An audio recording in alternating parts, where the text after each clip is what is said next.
Untuk pembelajaran kelas 7 semester 2 bagian terakhir atau bab terakhir disebut bab 9 yaitu tata surya. Ini pasti sudah didapatkan waktu di SD terutama kelas 5. Ini memang penting juga untuk kita pahami terbentuknya bagaimana. Mari kita lanjut belajar. Oke, tata surya itu apa? Tata surya merupakan kumpulan benda langit yang terdiri atas buah bintang yang disebut matahari sebagai pusat dan semua objek yang terikat oleh gaya gravitasinya, yaitu 8 planet beserta satelitnya, asteroid, komet, dan meteoroid. Ini tata surya. Memang kayak kita dulu lihat itu angkasa, tapi bumi termasuk di dalam bagiannya, tapi kita bagian kecil, di mana bumi sebagai pusat kehidupan makhluk hidup. Nah, kita bahas langsung planet, karena pasti tata surya itu yang utama planet, nanti matahari juga. Dimana planet itu benda langit yang disebut planet jika mengorbit matahari, mempunyai massa yang cukup untuk bergravitasi sendiri sehingga mempunyai bentuk yang relatif bulat dan dapat membersihkan benda-benda kecil di sekitar orbitnya dengan menangkap lewat tarikan gravitasi atau membelokkannya. Nah, dari sini pasti muncul beberapa kata, ada orbit. Orbit itu garis sedar tempat planet-planet mengelilingi matahari, dan revolusi peredaran planet-planet mengelilingi matahari pada orbitnya, dan kala revolusi waktu yang diperlukan planet untuk bergerak mengelilingi matahari. Kala rotasi pasti waktu yang diperlukan planet untuk bergerak sendiri atau berputar pada porosnya. Bidang ekliptika, bidang orbit bumi. Planet dalam, Merkurius, Venus, bumi, dan Mars. Planet luar, Jupiter, Saturnus, Uranus, dan Neptunus. Nah, ini sebagai contohnya, ini gambar suatu tata surya, ini matahari, dan ini ada 8 planetnya secara urut dari terdekat hingga terjauh. Dan misalnya kita belajar dari contoh soal, mengapa terdapat perdebatan bahwa Pluto tidak lagi digolongkan ke dalam kelompok planet sistem tata surya. Nah, untuk menjawabnya pasti kita lihat syarat-syarat benda dikatakan planet. 1. Mengorbit matahari. 2. Berukuran cukup besar, mampu mempertahankan bentuknya yang bulat. 3. Memiliki jalur orbit yang jelas dan bersih, tidak ada benda langit lain di orbit tersebut. Pluto tidak memenuhi syarat ketiga, ini berarti memiliki jalur orbit yang jelas dan bersih.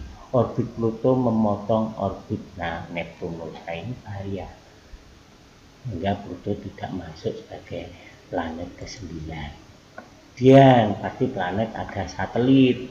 Satelit merupakan benda langit yang beredar mengelilingi planet atau disebut sebagai pengiring planet.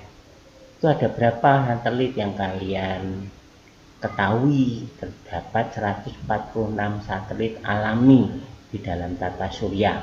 Salah satunya bulan sebagai satelit bumi.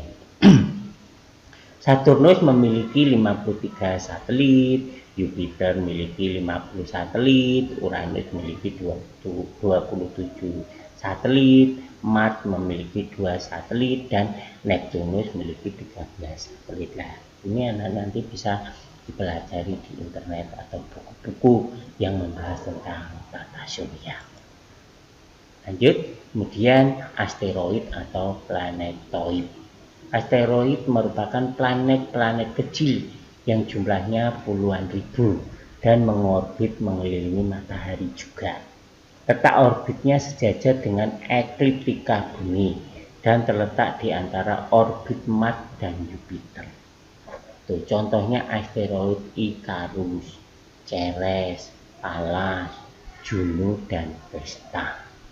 Nah, ini asteroid itu yang memisahkan nanti ada planet dalam dan juga planet luar.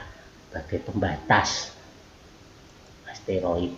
Kemudian ada komet. Nah, ini gambarnya komet, ini ekor komet. Kenapa seperti ini? Ini karena pengaruh gravitasi matahari. Komet sering disebut bintang berekor, padahal komet bukan bintang. Ekor komet terbentuk oleh debu dan gas. Membeku, panjangnya dapat mencapai jutaan kilometer. Contoh komet Halley, Encke, Brock, Gale, dan Biela.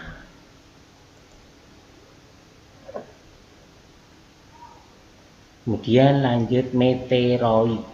Meteoroid merupakan benda langit dengan ukuran bervariasi. Ini kayak batu-batu ini, ya, di langit.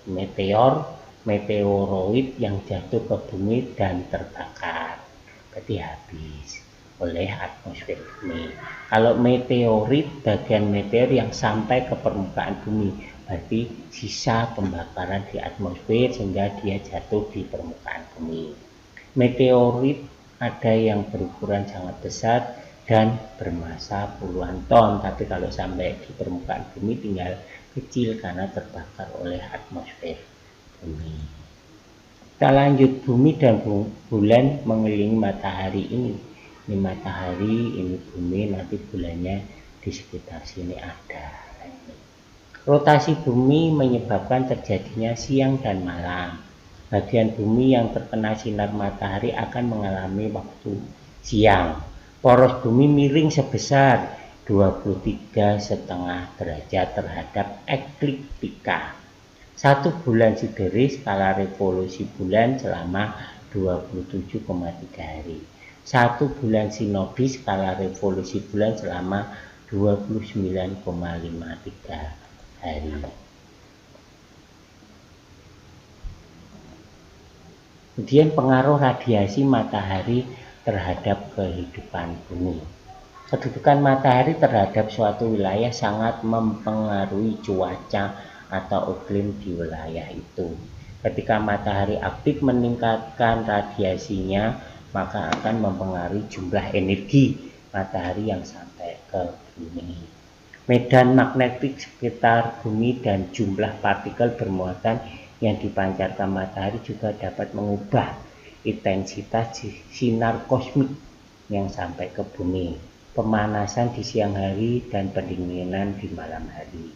Adanya musim panas, adanya musim dingin tiap tahun, mempengaruhi pergerakan massa udara dalam bentuk angin lokal maupun global, berpengaruh pada penguapan air di permukaan bumi sehingga menjadi awan, membantu proses fotosintesis. Nah, itu matahari juga penting walaupun panas. Ini banyak sekali kegunaannya di alam atau di bumi untuk kehidupan semuanya. Itu, terima kasih anak-anak, sedikit tapi semoga bermanfaat. Pelajari di internet dan modul, nanti tinggal belajar dan juga mengerjakan soal. Terima kasih.